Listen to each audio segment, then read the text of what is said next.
जब पहली बार आप आए हैं, पा लिए हैं, आप अच्छा से बढ़ रहे हैं और प्रभु कहीं गुना ज्यादा आपको आशीर्वाद करेंगे।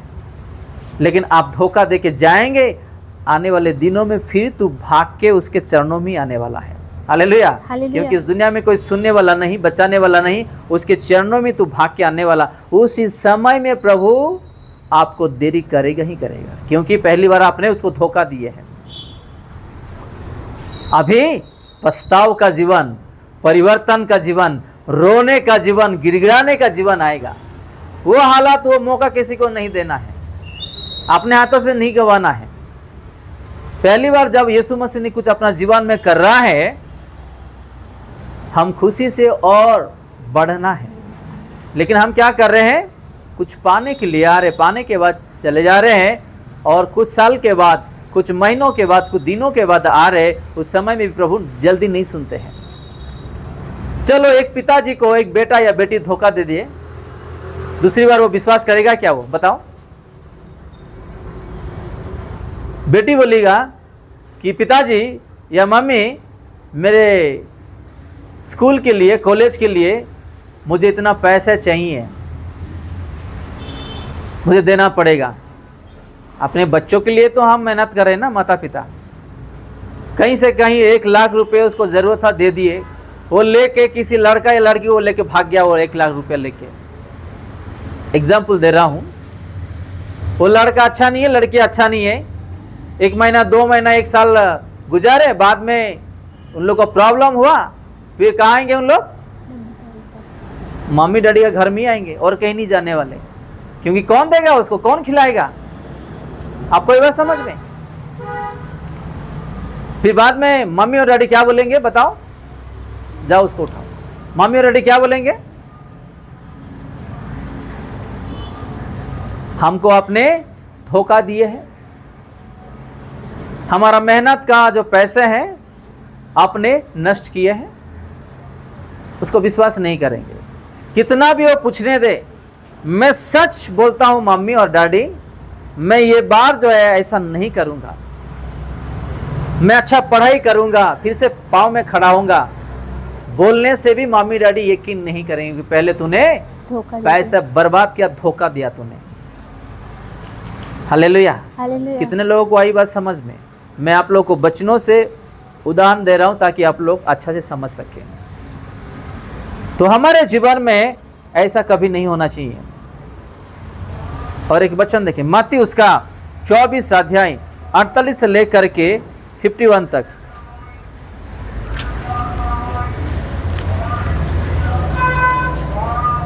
मत्ती 24 अध्याय 48 से लेकर के 51 तक।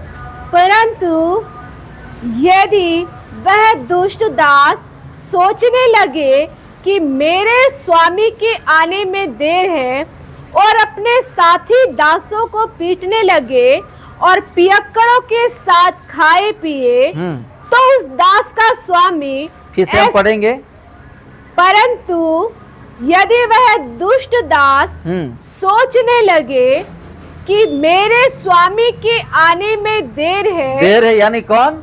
अपना प्रभु यीशु मसीह जब दोबारा आएगा, किसको लेने के लिए? हम लोगों को लेने के लिए।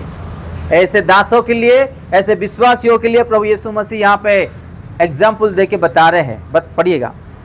और अपने साथी दासों को पीटने लगे और पियक्कड़ों के साथ खाए पिए, तो उस दास का स्वामी ऐसे दिलाएगा जब वह उसकी बाट ना जोता हो, और ऐसी घड़ी जिसे वह ना जानता हो, तब वह उसे भारी ताड़ना देगा और उसका भाग कपटियों के साथ ठहराएगा, वहां रोना और दांत पीसना होगा। आपको ये बात समझ में है? प्रभु यीशु मसीह कब आएगा बाद में देखेंगे, आज पिएंगे थोड़ा, ऐसे है ना, वो बात की बात है, देखेंगे। आज थोड़ा व्यभिचार कर लेंगे, आज थोड़ा गलत रास्ते में जाएंगे, आज थोड़ा सिगरेट पी लेंगे, जा प्रभु आए तो बाद में देखेंगे हम। आज भी किसी को प्रभु यानी कि डर नहीं, नरक यानी कि डर नहीं, शैतान यानी कि डर नहीं, पाप यानी कि डर नहीं। ऐसे लोगों के लिए प्रभु चेतावनी दे रहे हैं। आज भी आलसी है ना, बहुत से लोग आलसी होकर बैठे हुए हैं, आज रविवार का दिन में कितने लोग भाई बहन जो आज घर पे आलसी होके बैठे हैं, बताइएगा कितने लोग आलसी होके बैठे हैं। रिमोट घुमा घुमा के, वो दबा दबा के मोबाइल ऐसा करते करते करते, और ये जगह से दूसरा जगह से तीसरा जगह, चौथा जगह घूम घूम के फिर रात में सोने का टाइम पे कितने लोग ऐसे हैं समय को नष्ट करने वाले लोग, बताओ। मेरे मम्मी जा रहा है ना, मेरे डैडी जा रहा है ना, मेरे भाई बहन जा रहा है ना, मेरे लिए प्रार्थना कर रहे हैं ना, काफी है मेरे लिए, मैं बच जाऊंगा। Hallelujah, hallelujah. मैं उधार पाऊंगा। जिसका जीवन के लिए वही है।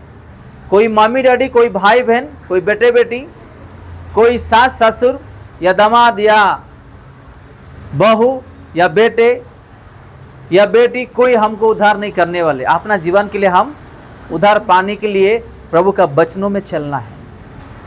यहाँ पे अलसी के लिए बारे में लिखा है, 47 से हम पढ़ेंगे। मैं तुमसे सच कहता हूं, वो उसे अपनी सारी संपत्ति पर अधिकारी ठहराएगा, परंतु यदि वो दुष्ट दास, देखो, सारी संपत्ति का अधिकारी ठहराएगा। जब हम प्रभु के लिए जिएंगे, उसके आने तक हम उसके साथ चलेंगे, उसके रास्ते में चलेंगे, प्रभु हमारे जीवन में ऐसी आशीर्वाद करेंगे। लेकिन जो लोग आज, जो 48 में लिखा है 48 में, परंतु यदि वो दुष्ट दास सोचने लगे कि मेरे स्वामी के आने में क्या होगा, देर होगा,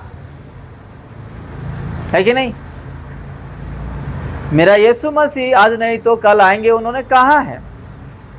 कहा 2025 साल हो गया है, वो बोल के गया, अभी तक नहीं आ रहा है। चलो थोड़ा मौज मस्ती कर लेंगे, थोड़ा हाँ अपनी इच्छा से जी लेंगे। नो वे, रास्ता है ही नहीं, हमारा रास्ता बंद है। एक भाई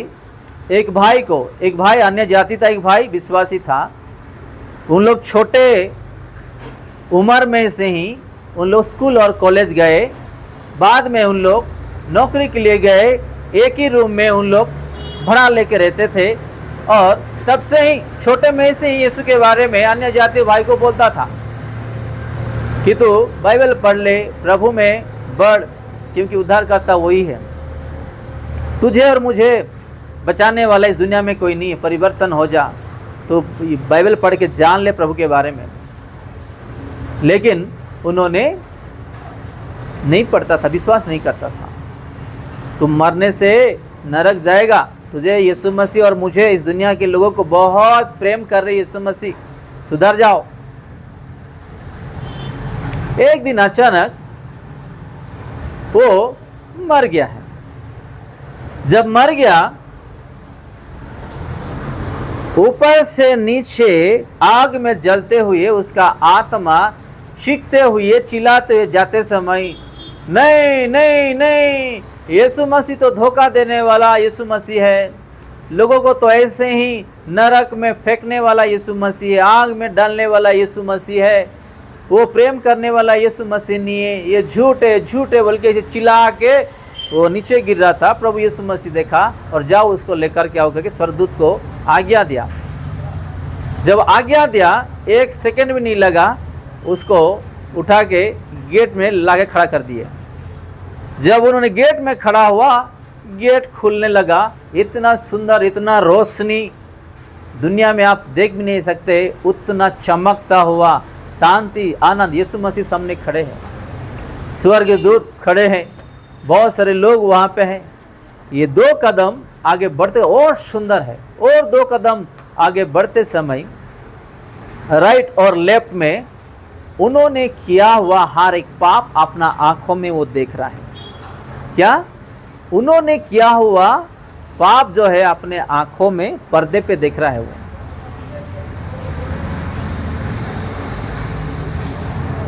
और उन्होंने चिल्लाना शुरू किया, मेरा जीवन में मैं क्या हुआ पाप सबको पता चल जा रहा है, देख पा रहे हैं। वो चिल्लाते चिल्लाते अंधेरा कहाँ है, अंधेरा कहाँ है, छुपने के लिए भाग के गया, उसी नरक में वो गिरा। हालेलुया। हालेलुया। उस इंसान को बचाने के लिए प्रभु यीशु मसीह उस भाई को इस्तेमाल किया।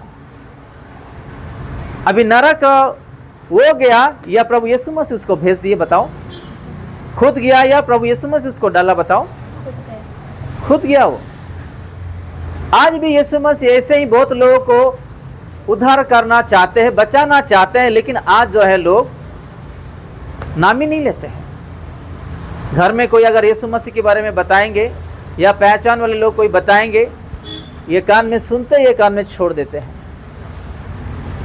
वो तो दूर देश का प्रभु है, वो तो अंग्रेज का प्रभु है बोलते हैं। वो दूर देश का प्रभु नहीं है। वो हर एक पृथ्वी का अंदर जो जीवित प्राणी है, जो सृष्टि है, हर एक सृष्टि का मालिक है वो। हालेलुया। हालेलुया। वो राजाओं का राजा है। वो किसी का जाति बदलने के लिए नहीं आया, धर्म बदलने के लिए नहीं आया, नाम बदलने के लिए नहीं आया, अपना जीवन बदलने के लिए इस धरती पे आया था। जो लोग उसको ठुकराए वो गए काम से। तो हम यहाँ पे देखते हैं, उसी थोड़ा आगे पढ़ेंगे 50 और आगे थोड़ा पढ़ते हैं। तो उस दास का स्वामी ऐसे दिन आएगा, ऐसे दिन आएंगे जब वह उसकी बाट ना जोता हो। हाँ। और ऐसी घड़ी जिसे वह ना जानता। हमारे जीवन में भी ऐसी होगा। सतर्क हो जाइएगा, सुधर जाइएगा। सबको, दास दासी विश्वासियों को, मानव जातियों को ये जो है चेतावनी है। ऐसे घड़ी में वो आएंगे, कोई नहीं जानता है। अचानक वो आएंगे। 2 हफ्ता पहले बाहर देश का एक बहुत बड़ा प्रभु का दास को प्रभु यीशु मसीह सुबह आके दर्शन में उसको कह के गया, मेरे लोगों को तू बता, मैं जल्द से जल्द इस धरती पे आ रहा हूँ मेरे लोगों को लेकर के जाने के लिए। मेरे लोगों को मेरे ध्यान में, मेरे वचनों में मेरे लिए ध्यान दे के जीने के लिए उन लोगों को बता दे। लेकिन मेरे लोग ये नहीं बोलना मैं जाने के बाद मेरे लोगों को लेकर के कि यीशु मसीह हमको दुख दे के छोड़ दे के चले गया है, कुछ लोगों को लेके, लेकिन हम लोगों को लेकर के नहीं गया। बता दे मेरे लोगों को। लेकिन जो लोग मेरे लिए जी रहे हैं, पापों से, शैतान के कामों से दूर होके मेरे इंतजार कर रहे हैं, वो लोग मेरे साथ रहेंगे। मैं उन लोगों को लेकर के जाऊंगा। बता दे मेरे लोगों को। लेकिन जो लोग मुझे जानते हुए भी आज पीछे हैं, व्यभिचार में फंसे, पापों में फंसे हुए, मेरे आज्ञा को पालन नहीं करते, मेरे वचनों को नहीं सुनते हैं, ऐसे लोगों को भी बता दे, जब मैं मेरे लोगों को लेकर के जाऊंगा, फिर शैतान के द्वारा मेरे लोगों के ऊपर बहुत तड़ना आएगा, कष्ट आएगा। उन लोग इस धरती पर जी नहीं पाएंगे, बहुत सारे दुख उठाना पड़ेगा। बाद में मुझे नहीं बोलना कि मेरे यीशु मसीह मुझे लेकर के नहीं गया, हमको दुख के लिए छोड़ के इस धरती पे चले गया करके। मेरे लोगों को बता दे मैं आ रहा हूँ, मेरे लोगों को सबको बता दे। अभी 2 हफ्ता पहले प्रभु खुद मॉर्निंग सुबह आया और उसको दर्शनों में उसको बोल के गया कि मेरे लोगों को बता दे करके। अगर हम ये कान में सुनते हुए भी अगर ये कान में छोड़ देंगे, प्रभु को जानते हुए कले से आके प्रार्थना करके वचन पढ़ के भी हमारे जीवन में कुछ लाभ नहीं, कुछ फायदा नहीं। जीना है एक मसीह की तरह जीना है। हालेलुया। बोलते हैं ना लोग, हाथी अगर जिए तो लाख है, वो मरे तो लाख है। हमारे जीवन में कष्ट आ सकता है, परीक्षा आ सकता है, बीमारी आ सकता है, पैसे का कमी आ सकता है, सब कुछ आ सकता है। हम इंसान हैं। इसको क्या करना? प्रभु के हाथों में समर्पित करना। इसको ध्यान नहीं देना, उसको ध्यान देना। वो कब आ रहा है इस धरती पे, उसके ध्यान में रहना है हम लोगों को। नहीं तो जब वो चले जाएगा अपने लोगों को लेकर के, इस दुनिया में जो तकलीफ, जो अन्याय होगा ज्यादा से ज्यादा मसीह के ऊपर, उस समय में कोई मरने वाले नहीं। जहर खाएंगे भी, अपने गले को भी कटवाएंगे, नहीं मरने वाले। अभी हम शैतान का नाम सुनते ही डर रहे हैं। अपने आंखों में वो समय में देखेंगे जब यीशु मसीह चले जाएगा। हम लोगों को अपना हृदय को परिवर्तन करना है। अगर हम परिवर्तन नहीं होंगे मसीह को जानते हुए, उसके भवन में आते हुए, उसका स्तुति आराधना करते हुए, प्रार्थना करते हुए हमारे जीवन में कुछ लाभ नहीं है।